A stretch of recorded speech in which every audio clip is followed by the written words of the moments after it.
এরে নবীর আশিক উম্মতের দল, আমার নবীর চ্যালেঞ্জ দেওয়া, যারা কোরআন ধরে রাখবে, যারা নবীর সুন্নতের মালাটা গলায় পরবে, এদের ঈমানও যাবে না, সম্মানও নষ্ট হবে না। এবার ১৫০০ বছর হয়ে গেল, নবীর সুন্নত আর কোরআন যাদের কাছে আছে, তাকাইয়া দেখো খোদার কসম, ইহুদিরা চায় কোরআনের আওয়াজ বন্ধ হয়ে যাক, মুহাম্মদের আওয়াজ বন্ধ হয়ে যাক, মাদ্রাসা বন্ধ হয়ে যাক, ওয়াজ মাহফিল বন্ধ হয়ে যাক। বেঈমানেরা চায়, ও মুসলমান, তুমি মদিনার নবীর আশিক, তুমি কেন চাও কোরআনের মাহফিল বন্ধ হয়ে যাক? বেঈমানরা তো চাইবেই, কারণ ওদের কারণে, ওদের নবীর আদর্শ থাকলে ওদের মাস্তানি চলে না, চুরি চলে না, দুর্নীতি চলে না।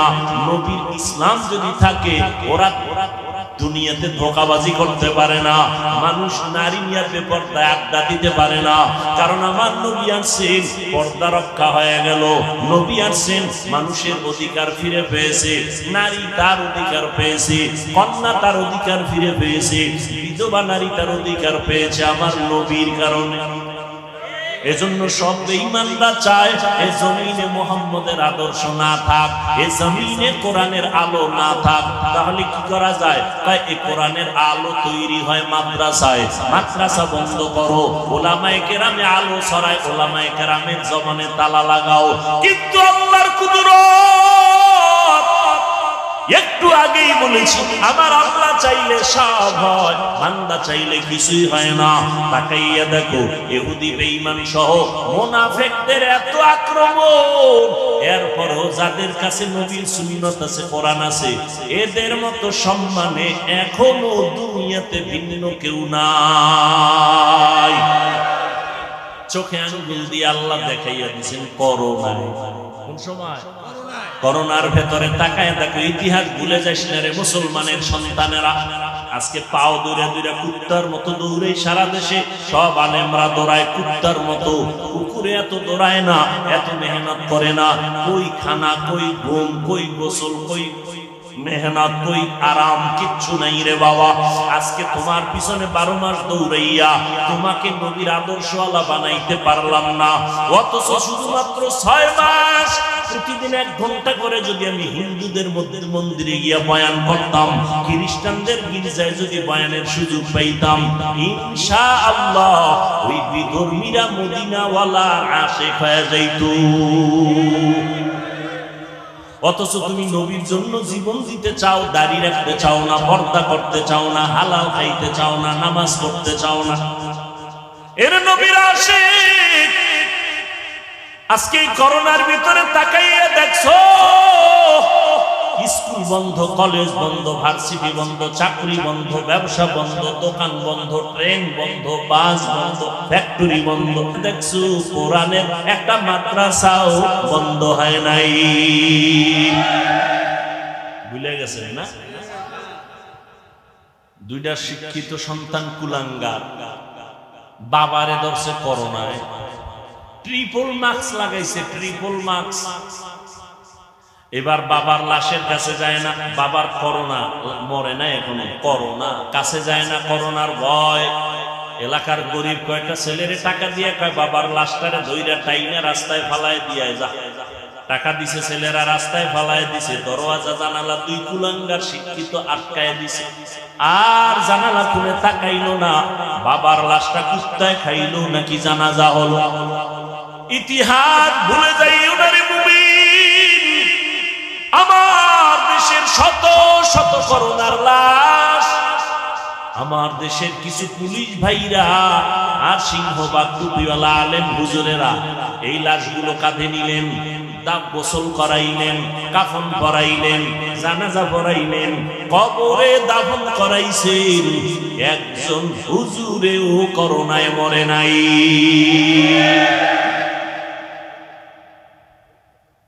সম্মান বুঝো। করোনার ভিতরে কয়েকজন হুজুর মানুষের কাছে ভিক্ষা করছে যে না খাইয়া মরি, বাচ্চা নিয়ে করছে কোন হুজুর? হ্যাঁ, কোন হুজুর করে নাই, যদিও বেতন 5000, 6 মাস বাকি। আর তুমি সরকারের চাকরি করো, বেসরকারি ফার্মে চাকরি করো, 20-30 হাজার টাকা বেতন, টেবিলের নিচে বাম হাতে নাও 20,000, 50 খাইয়াও চান্দি গরম। শান্তি নাই, বউয়ের সাথে ব্যবহার ভালো নাই, সন্তানের সাথে ব্যবহার ভালো করো না, এরপর সরকারের গালি দাও, গদির মধ্যে লাল বাতি জ্বালায় দিবে। কিন্তু কোন আলেম এত কষ্ট করে জীবন যাপন করেন, 5,000 টাকা 10,000 টাকা বেতন, মসজিদে তাও ঠিক মতো দেয় না, 6 মাস বাকি। কোনদিন জুমার বয়ানে ইমাম বলে নাই বেতনটা 1 তারিখের মধ্যে দিও, না হয় আসর থেকে সূরাটা উল্টা পড়া হবে বলছে। কোনদিন কাউরে গালি দেয় নাই, হিংসা করে নাই, হাসি মুখে দোয়া করে, সালাম দেয়। তোমার ঘরে খানেওয়ালার সংখ্যা কম, হুজুরের ঘরে সন্তান বেশি, কারণ তুমি ট্যাবলেট খাইয়া সন্তান কমাইছো। হুজুর ট্যাবলেট খায় নাই, বাড়াইছে, ঠিক নি? কারণ নবীজি কয় সন্তান মাইয়া ওই বাড়ির মাইয়া বিয়ে করবি যেই বংশে সন্তান বেশি হয়, কারণ কিয়ামতের দিন আমি মুহাম্মদ অন্য নবীর উম্মতের তুলনায় আমার উম্মত বেশি হবে, গর্ব করে আমি জান্নাতে মিছিল দিয়ে যাব। নবীকে উম্মত বাড়াও আর তুমি ট্যাবলেট খাইয়া উম্মত কমাও। তুমি আশিকে রাসূল যদি না হও তো ভণ্ড কে হবে? নবীকে উম্মত বাড়াও আর এই ট্যাবলেট খাইয়া কমাইতে পারছে? এই যুবকেরা, শিক্ষিত বাবারা বলো, 20 বছর আগের তুলনায় জনসংখ্যা বাংলাদেশে কমছে, তো তোমাকে ট্যাবলেট করি স্লোগান দিছো ছেলে হোক মেয়ে হোক, দুটোর বেশি নয়, একটা হলে ভালো হয়, না হইলে আরো ভালো, ঠিক নেই? এরপরে তোমার ঘরে সন্তান কম, খাওয়ার মধ্যে শান্তি নাই, টাকার অভাব নাই, বাজারের অভাব নাই, আর হুজুরের ঘরে সন্তান বেশি, কোনদিন না খাইয়া মরে নাই, কারণ তার 5-10 হাজার টাকার মধ্যে লাখ টাকার বরকত। কয় কেমন? হয় তুমি 3 প্লেট খাইলেও পেট ভরে না, আর হুজুরেরা 1 প্লেট 4 জনে খাইয়াও পেটে জায়গা হয় না। এর নাম বরকতি খানা। তুমি খাওয়ার পরে 5 মিনিট পরে কয় যে বাথরুমের দরজার তালা খোল। মাওলার কুদরত বুঝবে না, কপাল পুড়ে গেছে। এভাবেই দুনিয়া চলবে, বয়ানও চলবে, গাঞ্জাখোর গাঞ্জাও খাইবে, এভাবে দুনিয়া চলবে। কিয়ামতের দিন এরকম কেউ পিঠা খাইবে, কেউ জান্নাতে যাবে। দুনিয়াতে চলতেছে না, কারো হাতে হ্যান্ডকাপ, জেলখানায় যাইতেছে, কেউ আবার সরকারি গাড়ি দিয়া পতাকা লয়ে ঘুরতেছে। কিয়ামতে এরকম আল্লাহর প্রিয় বান্দারা পতাকা লয়া ভিআইপি গাড়ি দিয়া, সামনে পেছনে সিকিউরিটি গার্ড থাকবে, হ্যাঁ, স্বাগতম দিয়ে জান্নাতে যাবে। আর যারা আল্লাহর বিরুদ্ধাচরণকারী এদেরকে হ্যান্ডকাপ লাগায় জাহান্নামে নিয়ে যাবে। ওয়াসিকাল্লাযীনা কাফারু ইলা জাহান্নামা যুমারা। এজন্য আল্লাহ বলেন মুমিনদের বলছে সাহায্য চাইও। সাহায্য তো ওই ব্যক্তি চাইবে যে একা একা চলতে পারে না, সে তো আরেকজনের সাহায্য চাইবে। আমাদেরকে আল্লাহ কেন বললেন কয় তোরাও চলতে পারবি না? কয় কেন? কয় আমি হাফিজুর রহমান, যতই বয়ান করি, যতই সম্মান হোক, আমার একটা ড্রাইভার টাইনা নিয়ে আসলে আমি আসতে পারতাম।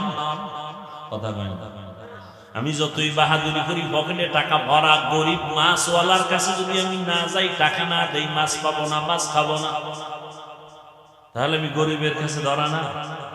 সাগরে যদি গরিবরা না যায়, মাছ না ধরে, কোন বড় লোকের জিহ্বায় ইলিশের তেল যাবে? কোনদিন সম্ভব? বড় লোক কোনদিন মাছ ধরতে পারবে? ও সামনে 1 কিলোমিটার হাঁটতে পারে না, কাইতেই ভিড়ে। তাহলে আমরা সব দিক থেকে অভাবী। আমরা অভাবী কারণ আমরা বড় দুর্বল। আল্লাহ পাক কোরআনে বলেন ওয়া খুলিকাল ইনসানু যায়ীফা। আমি মানুষকে বড় দুর্বল করে বানাইছি। মানুষের মতো দুর্বল কোন প্রাণী আল্লাহ বানান নাই। পিপিলিকার কাছেও মানুষ দুর্বল, মশার কাছেও মানুষ দুর্বল। দুর্বল এমপি সাহেব সংসদ ভবনে ঢুকে র্যাব যারা প্রশাসনের একটু চেক করে কার্ড আছে নি, মশা ঢুকলে চেক করার উপায় আছে কারো? র্যাবে যদি ঢুকলি কেন টের পাবি সিভাই ঢুকলে। আজকে মশার হওয়ার কত, কোটি কোটি মানুষের পেটে ভাত দেয় মশায়। কে দেয়? কত পাওয়ার এই মশা। নমরুদ্দারে সাইজ করে জায়গা মাথার ভিতরে ঢুকে হেনে খালি ফাঁকে ফাঁকে মিসকল মারে। নমরুদ্দার চান্দি গরম। কত কবিরাজ ডাক্তার ঔষধ কোনো কাম হয় না, হঠাৎ করে জুতা মোবারকের সাথে মোলাকাত, আস্তে চান্দি ঠান্ডা। নমরুদ্দার কয় জুতার ভিতরে আমার মাথার ঔষধ আছে, আমি জানি না, আমার এমন চান কপাল জুতার বাড়ি মারে। কেমন চান কপাল, জুতার বাড়ি মারলেই মাথা ঠান্ডা। মারবে কে, আকামটা কে করবো? কর্মচারী ল, বেতন দেব। কর্মচারী লইছে বেতন দিয়ে, কয় জুতার বাড়ি যত জোরে দিবি বেতন তত বেশি দিবি। এটা কপাল লাগে, এই জুতা খাইতে কপাল লাগে। আল্লাহ যুগে যুগে কিছু মানুষের জুতা খাওয়ায়, ঠিক নেই? আমেরিকার বুশে খাইছে না, সাংবাদিকরা জিজ্ঞাসা করে জুতা খাওয়ার পরে কাইফা হাল, আপনার অবস্থা কি? ডোন্ট মাইন্ড, এটা আমার গণতান্ত্রিক অধিকার। কিতনা বড় বেহায়া যে জুতা খাইয়াও খাই, আমি কিছু মনেই করি। একটা মশার কারণে কোটি মানুষের পেটে ভাত যাইতেছে নাকি? মশা আছে তো মশারির ফ্যাক্টরি আছে, কয়েলের ফ্যাক্টরি আছে, স্প্রের ফ্যাক্টরি আছে, হাজার শ্রমিকরা কাজ করে ভাত খায় মশাকে কেন্দ্র করে, ঠিক নেই? এবার বুঝো মশার পাওয়ার কেমন। মশায় যদি হরতাল দেয় ঘুমানো যাবে? এসি মশারি বের করছে কোম্পানি, এসি মশারি, এরপরে স্প্রে, এরপরে বিদ্যুতের মেশিন, ধামাদাম বাড়ি খাইব, কোনো কামই হয় না। কয়েল, মানুষ মরে, মশা মরে। এসি মশারি টানাইয়া চোখ বন্ধ করে, বাতি বন্ধ করে, নাকে টান দিবে দিবে ভাব, হঠাৎ করে মশার গানের আওয়াজ কানের সামনে, মাথা গরম হয়ে গেল। মশা ঢুকলো কইতন, এত ছিদ্র ছোট। আল্লাহ কয় তাকাইয়া দেখ, ছোট ছোট মশারির ছিদ্র দিয়া মশা ঢুকলো, তুই অচেতন ঘুমের মধ্যে পড়ে আছো। তোর কানের ছিদ্র মশারির ছিদ্র থেকে অনেক বড়, নাকের ছিদ্র বড়। মশারির ছোট্ট ছিদ্র দিয়া মশা ঢুকছে, কিন্তু তোর বড় কানের সামনে, ছিদ্রের সামনে গান গায়, ভিতরে ঢুকে না। দেখছো নি, তোর আব্বায় পাহারা দেয়। ও বান্দা, জানো না সারাদিন তুই ব্যবসা করেছো, চাকরি করেছো, রাতের বেলা আমি দিছি তুই একটু আরামে ঘুমাবি। আমি আল্লাহ ফেরেশতারে পাহারাদার বানায় দিলাম, আমার বান্দা আরামে ঘুমাবে, যেন কোনো কষ্ট না হয়। আর সে নিমক হারাম মানুষ, মোবাইল নিয়ে কবিরা গুনাহ করে সারা রাত শেষ, বাহাদুরি করে মোবাইল চালায়। সারা রাত কবিরা গুনাহ করলি, মোবাইলটা চালায় চালায় রাতের ঘুম নষ্ট করলি। পরকালের ভিড়ার কথা পরে ভাব, নগদ ক্ষতি হইছে তোর, চোখের পাওয়ার গেছে গা, হার্ট দুর্বল, কিডনি দুর্বল, ব্রেন দুর্বল, মাথা ব্যথা বেশি বেড়ে গেছে, বুকে ব্যথা বেড়ে গেছে, ঠিক নেই? এইরকম মানুষ খারাপ হইতে পারে যে নিজের ক্ষতি নিজে করে তাকাইয়া। এই মোবাইলের কারণে হার্ট দুর্বল, কিডনি দুর্বল, মেধা দুর্বল, চরিত্র তো শেষ, আমল আখলাক শেষ, কিচ্ছু নেই, লেখাপড়া নেই, কিচ্ছু নেই, সব মোবাইল মোবাইল মোবাইল। আল্লাহ হেদায়েত দান করুন। আল্লাহ বলেন, আমি তোমাদের দুর্বল করে বানাইলাম। মেধার বেলায় তুমি দুর্বল, খানার বেলায় দুর্বল, ঘুমের বেলায় দুর্বল, চলার বেলায় দুর্বল, জ্ঞানের বেলায় তুমি দুর্বল। এক কথায় দুনিয়াতে মানুষের মতো দুর্বল কোন প্রাণী আল্লাহ বানান নাই। আবার এই দুর্বল মানুষের মতো সম্মানিত মানুষ আল্লাহ কাউকে বানান নাই। দেখছেন নি, দুর্বলতার মধ্যেও শ্রেষ্ঠ দুর্বল, সম্মানেও কি শ্রেষ্ঠ। মানুষের সম্মান এত বেশি কেন? মেধা বেশি? না না, আমাদের মেধা ইঞ্জিনিয়ার, কত বুয়েটের ইঞ্জিনিয়ার, তারপরও তার থিওরিতে ভুল। আর আল্লাহ কিছু ইঞ্জিনিয়ার পাঠাইছে লেখাপড়া ছাড়া, মৌমাছি। আমেরিকার মৌমাছি, বাংলাদেশের মৌমাছি বাসা বাঁধে, গাছের মধ্যে বাসা বাঁধায়, ডালার নিচে, উপরেও না, রশিও নাই। 20 কেজি মধু লইয়া ওরা ঘুমায়, বোতলগুলো খোলা, নিচের দিকে মধু ভরে না। ওদের বিল্ডিং এর রুম গুলো কত সুন্দর, ওদের বেডরুম আলাদা, ডাইনিং আলাদা, ড্রয়িং রুম আলাদা, বাথরুম আলাদা, মধু রাখার জায়গা আলাদা। কোন রুমের সাথে রুমের এক চুল পরিমাণ ব্যবধান নাই, সব সমান।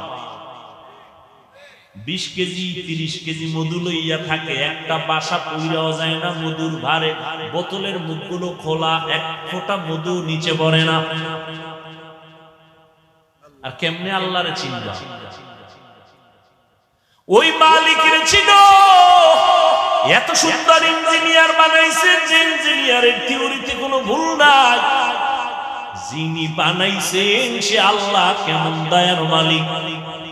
এরে মানুষ বুঝো, আল্লাহ তাআলা বলেন তোমারে দুর্বল করে বানাইছি, তোমার দুর্বলতাটাই হলো সম্মানের কারণ। ওই মানুষের মধ্যে আবার নারীরা দুর্বল, এজন্য পুরুষের থেকে নারীদের মর্যাদা, কথা হয় না কেন, মর্যাদা বেশি কেন? নারীরা জ্ঞান, নারী যদি হাজারো ডিগ্রি নেয় পুরুষের জ্ঞানের ডবল হবে না, কারণ এটা সৃষ্টিগতভাবে আল্লাহ পাক কলম দিয়ে রাখছেন, নারীদের জ্ঞান হবে পুরুষের তুলনায় কম। এরে নবীর উম্মতের দল, তবে নারীদের মর্যাদা সবার উপরে। নবী না, সব নবীদের মা, আলেম না, আলেমের মা, হাফেজ কোরআনের মা, সাহাবায়ে কেরামদের মা, আম্মা জানদের এত সম্মান আল্লাহ দান করেছেন, জমিনে আর এত দামি সম্পদ আর নাই।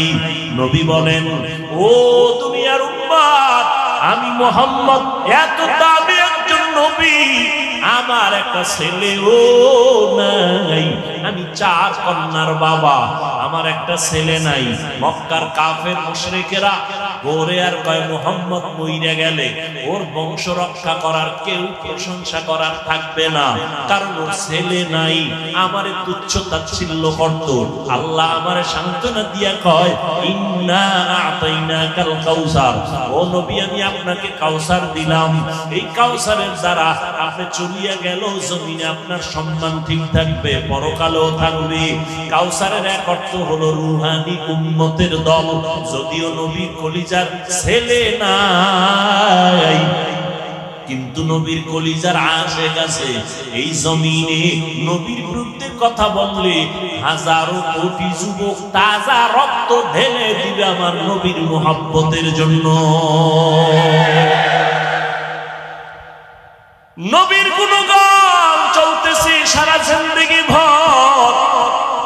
কত বিধর্মী পর্যন্ত নবীর আদর্শ দেখে ১৫০০ বছর পরে কালেমা পরে মুসলমান হয়ে গেল। ও যুবক, মাইকেল জ্যাকসন নামের এক গানের শিল্পী একটা গান গাইলে কোটি ডলার হাদিয়া হইয়া, টাকার পাহাড় বানাইয়া মাইকেল গান গায় আর কয় আমি ১৫০ বছর বেঁচে থাকবো, আর আগে মরবো না। এরপরে আজরাইলের সাথে পরামর্শ করবো মরবো কবে। কয় বছর থাকবে? কমপক্ষে ১৫০ বছর। কয় ১৫০ বছর বাঁচতে হলে কি লাগবে? অল টাইম খানা দানা চেক করে খাও। প্রায় ২০ জন ডাক্তার মাইকেলের ডাক্তারি করে, চেক আপ করে, মাইকেলের পাহারা দেয়। এরপরে হাতের সাথে কারো হাতে হ্যান্ডশেক করে না, কারণ যদি জীবাণু ঢুকে যায়। কিন্তু আল্লাহর কুদরত, এই মাইকেল যুবক, ওর গানের জন্য গোটা দুনিয়ার মিডল ইস্টের ইংরেজরা পাগল, যুবক যুবতীরা পাগল, ঠিক নি? ওই মাইকেল ৫০ বছর যখন হলো, এরপরে আর যাইতে পারে নাই। একদিন খানা খাইয়া ঘুমাইছে, প্রতিদিনের মতো ডাক্তাররা চতুর্পার্শ্বে বসে আছে। এখন মাইকেল অল্প ঘুমায় যাবে, গানের অনুষ্ঠান আছে, তার শিফট আছে, যাবে কিন্তু উঠেই নাই। ডাক্তার দীর্ঘ টাইম অপেক্ষা করে শরীরে হাত দিয়ে দেখে পুরো বডি বরফ হয়ে গেছে। কাঠের মতো শক্ত। ডাক্তার চিৎকার দিয়া কয় মাইকেল জমিনে জিন্দা নাই। 150 বছরের মাইকেল কত সময় গেল? মাত্র 50। কয়দিনের যৌবনের বাহাদুরি কর্মীর যুবক, ও আল্লাহর গোলাম, দুনিয়াতে এমন কোন জিনিস নেই যেটা মেরামত করা লাগে না। স্থায়ী কোন জিনিস আছে? স্বর্ণ হাতে দাও, ক্ষয় হয়ে যায়, আবার মেরামত করো।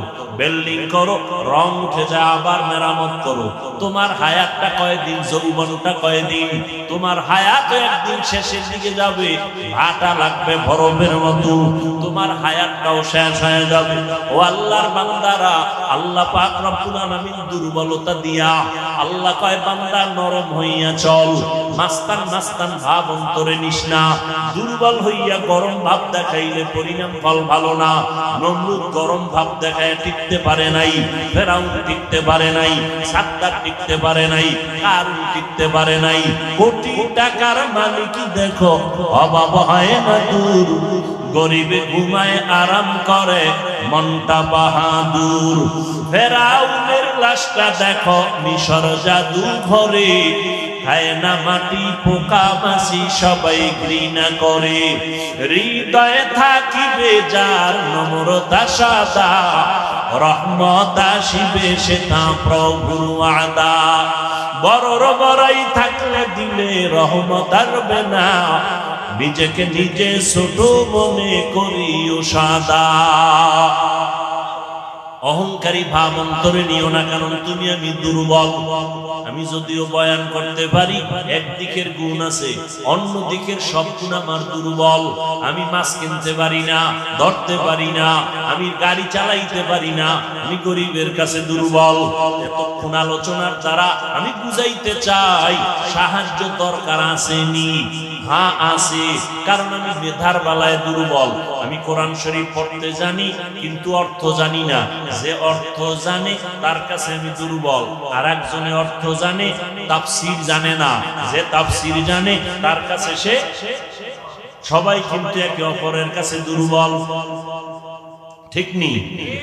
আপনার টাকা আছে, বাড়ি আছে, সব আছে, আপনি ইমামতি করতে পারেন না, এবার ইমামের কাছে আপনি দুর্বল। আপনার টাকা পয়সা বাড়ি গাড়ির অভাব নাই, 1000 গরিবের আপনি খাওয়ায়া পরায় রাখতে পারেন, কিন্তু গরিবের যদি আপনি পাওয়ার না দেন গাড়ি চলবে না, আপনার কোথাও যাওয়া সম্ভব না। আল্লাহ পাক দুর্বল বানাইয়া সমাজটারে ব্যালেন্স করে দিবেন। কেউ যেন মাস্তানি ভাব না দেখাও, সবাইরে কিছু গুণ দিলাম, কিছু দুর্বলতা দিলাম, ব্যালেন্স করে দিলাম, যেন সবাই মিলেমিশে সমাজে চলতে পারো। আল্লাহ কয় সাহায্য লাগবে, জান্নাতে যাইতে হলে সাহায্য ছাড়া হবে না। দুনিয়ার পরিবেশটাও বড় দুর্বল, যেখানে তাকাই গুনাহ গুনাহ, হাতের গুনাহ, চোখের গুনাহ, কানের গুনাহ, পরিবেশ বড় খারাপ। আবার 3 দল শয়তান আছে আমারে আপনারে পিছনে টানে যেন জান্নাতের পথে যাইতে না পারি। এক শয়তান আছে বডির মধ্যেই থাকে অল টাইম, ওর নাম নফস শয়তান। আর এক শয়তান আছে প্যান্ডেলের বাইরে, জিন শয়তান। আর এক শয়তান আছে আপনার ডানে বামে বসা মানুষ শয়তান। বয়ান শুনতে আইসা কয় কত আর শুনবো, চল আমরা চা বিড়ি পান করে আসি চল। মানুষ শয়তান বুঝায় বুঝায় কয় কত আর নামাজ পড়বি, একটু পরে যা। এভাবে করতে করতে মানুষটারে জাহান্নামের দিকে নিয়ে যায়। এই মানুষ শয়তান, এত শয়তান, এত পরিবেশ খারাপ, এর মধ্যে যদি আমি জান্নাতে আগাইতে চাই আমি একা পারবো না। সহযোগিতা লাগবে না? লাগবে না? লাগবে। সহযোগিতার জন্য নবী নাই, সহযোগিতার জন্য সাহাবায়ে কেরাম নাই, একমাত্র সহযোগিতার জন্য বর্তমানে কিয়ামত পর্যন্ত যারা আছেন থাকবেন তারা হলো একমাত্র উলামায়ে আহলে হক। উলামায়ে আহলে হকের কাছে যাও, এরপরে সাহায্য তোমার লাগবে। বা সাহায্য কার থেকে নিবা? বা সহযোগিতা আলেমদের থেকে নিবা, ঠিক, আসল সাহায্য আলেম থেকে নিলেও হবে না। আসলটা এমন একজন থেকে নিবা যার পেছনে কোনো টান নাই, চাইলেই দিবে, আর যার পিছনে টান আছে সে দিবে না। যেমন আমার কাছে কিছু চাইলে আমি দিব না, কারণ আমার পিছনে ছেলে টানে, মেয়ে টানে, বউ টানে, মা টানে, বাবায় টানে। তোমারে আগে দিব না, দিব আমার পিছনে যারা টানে ওকে দিব, থাকলে তুমি পাবা। কিন্তু যার পেছনে টান নাই, যার কোনো অভাব নাই, যার কোনো দুর্বলতা নাই, স্বার্থ নাই, এমন একজন থেকে চাইলে পাওয়া যাবে সাথে সাথে। এমন আছেন একজন আল্লাহ, এছাড়া আর কেউ আছে? দুনিয়াতে স্বার্থ ছাড়া কোনো বিশ্বাস আছে? দুনিয়াতে অভাব ছাড়া কোনো মানুষ আছে? যে যত বড় ধনী সে তত বড় অভাবী, যার টাকা যত বেশি তার অভাব তত বড়, ঠিক নেই? গরিবের অভাব কম, বড় লোকের অভাব বেশি। গরিবের অভাব 100 টাকায় সমাধান, বড় লোকের অভাব লক্ষ টাকায়ও সমাধান হয় না। তাহলে অভাব নাই আমার আল্লাহর, স্বার্থ নাই আমার আল্লাহর, পিছনে টান নাই আমার আল্লাহর। আল্লাহর ছেলে আছে, মেয়ে আছে, কোন কেউ আছে? লাম ইয়ালিদ লাম ইউলাদ উলাইকা নাস ওয়ালিদু মাউলুদেরা খালেকাস। আল্লাহর কোনো অভাব নাই, আল্লাহর কোনো পেছনে টান নাই, আল্লাহর কোনো স্বার্থ। আল্লাহ যদি স্বার্থ একটু দেখতেন তবে নামাজিদের গলায় ভাড়া দিয়ে ঘুমের ভিতরে মাইরে ফেলাই, ঠিক নেই? বরং যারা আল্লাহরে গালি দেয় আছে না নাই, আল্লাহ ওদেরও কিছু কয় না। আল্লাহ কয় আমি কোনো স্বার্থপর না, আমি কোনো অভাবী না। ইয়া আইয়ুহান নাস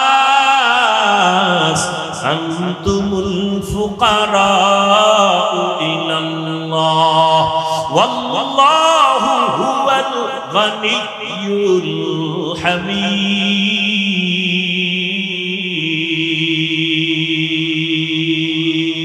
গর্তাওয়াকুল মিকুনি হার সুবহ শাম মিরাসানাত রিজকতু আজলা মাকাম জুজবা হক চীজে মখাত ইনসুজা ফজলে উ আমস্তে দর জুমলা জাহা। আল্লাহ পাক বলেন মানুষ তোরা ফকির, সবাই ফকির, আমি আল্লাহ কি? আল্লাহ প্রশংসিত ধনী। আল্লাহর কোন ধনীর মধ্যে কোনো প্রশংসার বাইরে কিছু নাই। দুনিয়াতে ধনী প্রশংসিত নয়, দুনিয়ার ধনীরা দিয়া আবার খোটা দেয়, দোষ আছে পেছনে। আল্লাহ বলেন আমি প্রশংসিত ধনী, আমার কোনো অভাব নাই। এবার বুঝেন সাহায্য লাগবে নি, বলেন কার থেকে চাইবেন? এবার আমাকে বলেন তো আমার নবীর জীবনে কিছু লাগছে নি? কোন কোন আল্লাহর নবী কোন নবীর মাজারে গিয়া চাইছেন? ইব্রাহিম নবীর মাজারে, মুসা নবীর মাজারে, ঈসা নবীর মাজারে। সত্য কথা বলেন, নবীজি কার কাছে চাইছেন? বলেন নবী যদি আল্লাহর কাছে চাইতে পারে, আপনার চাইতে লজ্জা লাগে কেন? দাড়ি নাই নাকি আল্লাহকে পছন্দ হয় না? এখানে এত মুসলমান, বলেন তো নবীর জীবনে যা প্রয়োজন হয়েছে কোন নবীর মাজারে গিয়ে চাইছেন কিনা? আমাকে একটা প্রমাণ দেন। আপনি কেন আল্লাহর কাছে চান না? নবী যদি আল্লাহর কাছে চাইতে পারেন, কিনা ইজা সাআলতা ফাসআলিল্লাহ ওয়া ইজা ইসতাআনতা ফাসতাঈন বিল্লাহ। যদি চাইতেই হয় এমন একজনের কাছে চাও যে চাইলে সাথে সাথে দেওয়ার জন্য রেডি। ওয়া ইজা সাআলাকা ইবাদি আন্নী ফাইন্নী করিব উজিবু দাওয়াতাদ দাঈ ইজা দাআন ফালইস্তাজিবু লি ওয়াল ইউমিনু বি লাআল্লাহুম ইয়ারশুদুন।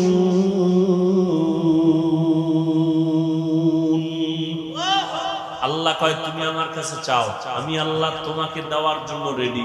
কোথায় খুঁজো? আমি আল্লাহ তোরে খুঁজি, তুই আমারে কি খুঁজবি? তুই আমার পাবি খুঁজে জীবনে। বাচ্চা যদি মা পালায়ন করে, বাচ্চা খুঁজে পাওয়া কঠিন না? কথা কয় না? আর বাচ্চা বলাইলে মা হইব না, মায়ে জানে তুই খুঁজি ভাই বলাবি। আল্লাহরে খুঁজবি কই পাবি? আল্লাহ কয় তুই তো খুঁজতে কম খোঁজো নাই, ফজরে খুঁজছো আমারে পাও নাই, জোহরে তালাশ করছো পাও নাই, আসরে তালাশ করছো পাও নাই, মাগরিবে তালাশ করছো পাও নাই, এশায় তালাশ করছো পাও নাই। কিন্তু একটা টাইম তুই এখন ঘরের মধ্যে রেস্টে আসো, মা ঘুমায়, বাবা ঘুমায়, জঙ্গলের প্রাণীরা ঘুমায়, গাছের পাখিরা ঘুমায়, নদীর মাছ ঘুমায়, সব চুপ হয়ে গেছে। এখন আমি আল্লাহ নিরিবিলি তোর সাথে কথা বলার জন্য প্রথম আসমানে আসছি। কোন সময়? কোন সময়? ফজরে, শেষ রাত। তোমার লাগবে নি কিছু? ও বাবা লাগবে, কথা কয় না। আল্লাহ আসছেন কখন? ভোর রাতে, শেষ রাতে। বান্দার থেকে কিছু নিতে না দিতে? তোমার লাগবে নি তো তুমি ঘুমাও, আর যদি আল্লাহ দেয় না, তোমার মতো পাগল আর কে? তোমার লাগে দোকানে ব্যবসা কর, সন্তান তোমার কথা শুনে না, তোমার লাগে সন্তানের কন্ট্রোলে আনা, তুমি পারবা না। কারণ অন্তর মানুষের যেদিক দৌড়াবে সেদিকেই দৌড়াবে। অন্তর কন্ট্রোল করেন আমার আল্লাহ। ওই আল্লাহর কাছে চাও। আল্লাহ বলেন উদউনি আস্তাজিব লাকুম, চাইতে দেরি পাইতে দেরি হবে না। আমি দেওয়ার জন্য প্রথম আসমানে আসছি ভোর রাত্রে, একদিন না, কয়দিন? প্রতিদিন। অতি গভীর হয় রজনী যখন, নীরবে প্রভুর নাম জপিও তখন। প্রভুর করুণা যদি পাইবারে চাও, গভীর রাতে উঠে প্রভুর গুণগান গাও। ওই গভীর রাতে আল্লাহকে ডাক দাও। আল্লাহরে যারা চাইছে এরা পাইয়া গেছে, ওই সময় যোগাযোগ করো। মা নাই, বাপ নাই, বাড়ি নাই, ঘর নাই, টাকা নাই, পয়সা নাই, একা একা মাওলার সাথে কথা বলো। আমার মাওলার কাছে সব আরজি পেশ করো। আলা মিন মুস্তাগফিরিন ফাগফির আলা, আলা মিন মুস্তারজিকিন ফারজুকা। তোমার টাকা লাগবে, টাকা আল্লাহরে বলো আমার টাকা লাগবে, আল্লাহ দিয়ে দিবেন। তোমার ঘরে আল্লাহ আইবে, আল্লাহ ব্যবস্থা করে দিবেন। টাকাওয়ালার অন্তরটারে ঘুরায় দিবে। টাকাওয়ালা স্বপ্ন দেখা বলবে, হুজুর আমি রাত্রে স্বপ্ন দেখছি আমার আত্মীয় স্বজন কবরে আগুনে জ্বলতেছি, আমারে কে যেন বলতেছে মাদ্রাসায় গরু নিয়ে যা। আমি গরু লইয়া মাদ্রাসায় চলে আসছি, দান করে দিলাম। আব্বার জন্য দোয়া করান। দেখছেন নি হুজুরের যাওয়া লাগছে, ও স্বপ্ন দেখে পাগল হয়ে গেছে। আল্লাহ পারেনি। ওই আল্লাহর লাইন করো, সব লাইন হয়ে যাবে। ওই মালিকের ডাকো, আমার আল্লাহ দেওয়ার জন্য রেডি। আল্লাহর কাছে গভীর রজনীতে একটু চাও। চেয়ারম্যান সাহেব যদি ডাকে, এই ভোর রাইতে আইতে ৫,০০০ টাকার জন্য, ভোর রাইতে শীতের মধ্যে দাঁড়ায় থাকবে ৫,০০০ টাকা। কি নির্বাচনে আখামটা কম করছো নি? ভোট দিবে একটা ৬ জনের কইছে কসম ভোট তোমারে, তোমার বস্তা দাও, বস্তা হাদিয়ার বস্তা। চেয়ারম্যান কয় দিতে দিতে শেষ, আর কত? কয় বাড়ি বেশ।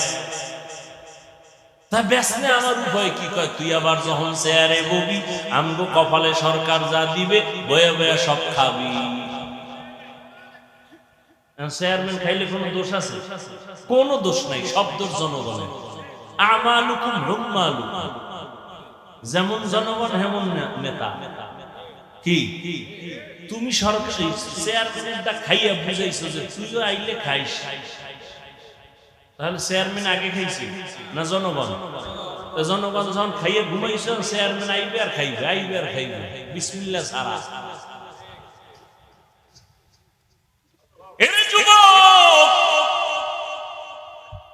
আল্লাহ পাক দেওয়ার জন্য প্রস্তুত হয়ে আছেন। গভীর রজনীতে আমার আল্লাহকে ডাকো।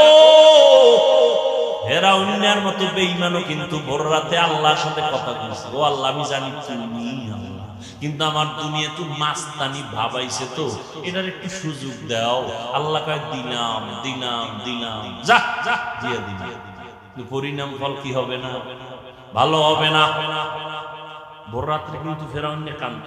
আপনি কি মনে করছেন আপনার মতো এরকম থোতায় দাঁড়িয়ে আছেন না? ফেরাউন বিশাল দাড়ি, ফেরাউন চেহারা টকটক গোলাপের মতো, কেমন দেহ। ৪০ বছরে ফেরাউনের কোনো রোগ নাই, ঠান্ডাও নাই, জ্বরও নাই। ভোর রাতে কিন্তু খোদার লগে লাইন করছে। বুঝেন না কথা? এখন ফেরাউনের যারা খোদা মানে, এরা কয় ও ফেরাউন খোদা। মুসা নবীর খোদায় বৃষ্টি দেয়, তুমি দিবা না? এবার ফেরাউনের তো চেয়ার গরম হয়ে গেছে। আরে আমি বৃষ্টি দিব কেমনে? কওয়াও যায় না, এটা তো খোদাগিরি শেষ। মিস্টার ইংলিশ একা কোনো টেনশন নাই, মিস কল দিবি জায়গায় হাজির। কি সমস্যা কি? কয় বৃষ্টি চায় আমার ভক্তরা, কেমনে দিন? কয় অদাদে কাল 10টায় বৃষ্টি হবে। ফেরাউন খোদার পক্ষ থেকে। কয় কেমনে? কয় জিম্মেদার আমার, শয়তান বুদ্ধি দিয়ে গেছি। পরের দিন 10টায় জনগণ অপেক্ষা আছে, খোদা ফেরাউন বৃষ্টি দিবে, না দিলে খোদাগিরি শেষ। ফেরাউনও মাথা গরম, এরে কই বাবু শয়তানের না ধরা যায় না দেখা যায়, এই যে আইয়ে গেল গা জিনের মতো, এরে কই ভাই না। ইবলিস যেহেতু বুদ্ধি একটা দিছে একেবারে ঠগাইবে, উপরে উঠা মেঘের সুরত দুইটা প্রস্রাব করে প্রস্রাব করে দিছে। প্রস্রাবের একটা রিয়াকশন আছে, ফসল তাজা হবে এসব পুড়ে ছাই। কিছু চালাক জনগণরা জিব্বায় লাগায় দেখে যে নুন, কয় খোদা মুসার, খোদা যে বৃষ্টি দেয় মিষ্টি, তোমারটা নুন কেন? ফেরাউনের একটু অপেক্ষা কর, জবাব লয়ে এলো। ইবলিসের একটা নুন কেন? কয় বল যে নতুন নতুন ক্ষমতায় বইছি তো আস্তে আস্তে মিষ্টি হয়ে যাবে। ফেরাউন গভীর রাতে আল্লাহর সাথে লাইন কইরা এরপরে ক্ষমতায় বসে। কত আর এই মাঝখানে কত আর। ইয়া আইয়ুহাল্লাযীনা আমানুস্তাঈনু বিস-সাবরি ওয়াস-সালাহ, এই যুবক কত আর কত আর। মনে করছো তুই সারাই ফ্যাক্টরি চলবে না, দোকান চলবে না, এলাকা চলবে না, মরিয়া দেখ তোর নামটা কেউ আর নিবে না, তোর জিম্মাদার আর একজন হয়ে যাবে, জামাটা আর একজনের মালিক, আমার হাতের ঘড়িটা কইলা আর একজনের হাতে নিয়ে নিবে, আমার মোবাইলটা আর একজনের মালিক হয়ে যাবে, আমার নাম রাখার মতো কোনো চিহ্নই রাখবে না, কেউ আমাকে নাম ধরে ডাকবে না। এখন বলে চেয়ারম্যান আইছে, হাফিজ সাহেব আইতেছে, এমপি সাহেব আইতেছে, মরার পরে কেউ নাম নেয় না, কয় লাশ নিয়ে আসো, লাশ নিয়ে আসো, লাশ নিয়ে আসো। নাম শেষ, মরার আগেই নাম শেষ। কয়দিন আর যুবক বাহাদুরি করবি রে যুবক? স্কুলে পড়ো, কলেজে পড়ো, চাকরি করো, ব্যবসা করো, বাধা নাই। মদিনার নবীর মোহাব্বত চাইরো না, নামাজ পড়ো, দাড়িটা লম্বা করো, মা বাবার দোয়া নিয়ে চলো। ডাক্তার হইলো বাধা নাই, ইঞ্জিনিয়ার হলো বাধা নাই, প্রফেসর হলো বাধা নাই। নামাজ পড়ো, মানুষের সাথে ভালো ব্যবহার করো, শিক্ষকের সাথে বেয়াদবি করে বরদোয়া নিও না, আলেমের সাথে খারাপ আচরণ করে বরদোয়া নিও না। মা বাবার বরদোয়া যদি নেও, ডাক্তার হইয়াও কপাল পুড়ে যাবে, ইঞ্জিনিয়ার হইলেও কপাল পুড়ে যাবে, কোটি টাকার মালিক হইলেও তোমার দুনিয়ায় লানত আর লাঞ্ছনার বোঝা বহন করতে হবে। ও যুবক বাবারা, তোমার মতো কত যুবক জীবনে মাদ্রাসায় পড়ে নাই, স্কুল কলেজ জেনারেল লাইনে তাইকে নামাজ পড়ে আসে না নাই? তুমি কেন পারবা না? তওবা করে নাও। তোমার মতো যুবক যদি স্কুল কলেজে পড়ে, চাকরি করে, ব্যবসা করে, নামাজ পড়ে, তুমি কেন পারবা না? নবীজির সুন্নাত আর সারিয়া চলিও না, তওবা করে নাও। আর কোনদিন দুনিয়াতে থাকার গ্যারান্টি নাই। এমন একটা দিন নাই যুবকের লাশের খবর পাই না, গাড়ির নিচে, পানির নিচে, ঘুমের বিছানায় যুবকের লাশ। অতএব এখন থেকেই তৈরি হয়ে যাও, মরিয়া গেল যাব, হায়াতের মালিক আল্লাহ, ইজ্জতের মালিক আল্লাহ, রিজিকের মালিক আল্লাহ। ওই আল্লাহর সাথে বেঈমানি তো কম করি নাই। কত নামাজ ছাড়লাম, দাড়ি কাটলাম, বেপরদায় চললাম, মানুষের হক নষ্ট করলাম। আজকে থেকে তওবা করো যুবক, মুরব্বী, মা বাবারা, অন্তর থেকে তওবা করেন, আর বেপরদায় চলবেন না, নামাজ ছাড়বেন না, মা বাবার সাথে বেয়াদবি করবেন না, ওলামায়ে কেরামের পরামর্শ নিয়া নবীজির তরিকা মেনে চলবেন, দাড়ির মধ্যে অস্ত্র লাগাইবেন না। তবে এটাও সত্য, আবু জাহালের মতো কিছু মানুষ হেদায়েত নসিব হবে না, আর ওমরের মতো কিছু গুনাহগার কবরের কথা, আযাবের কথা স্মরণ করে হেদায়েত নিয়ে চলে যাবে। জানি না কার কপাল হেদায়েতের জন্য খুলবে। আল্লাহর কাছে অন্তর দিয়া বলতে থাকো, রে বাবা, আর নামাজ ছাড়বা না, দাড়ি কাটবা না, বেপরদায় চলবা না, মা বাবার দোয়া নিয়ে, আলেমদের পরামর্শ নিয়ে, নবীর তরিকা মেনে চলবা। তওবা করার মতো যদি খাঁটি অন্তর তৈরি হয়, মুনাফিকি না থাকে, দুটো হাত তওবার নিয়তে আল্লাহকে দেখায়া দাও।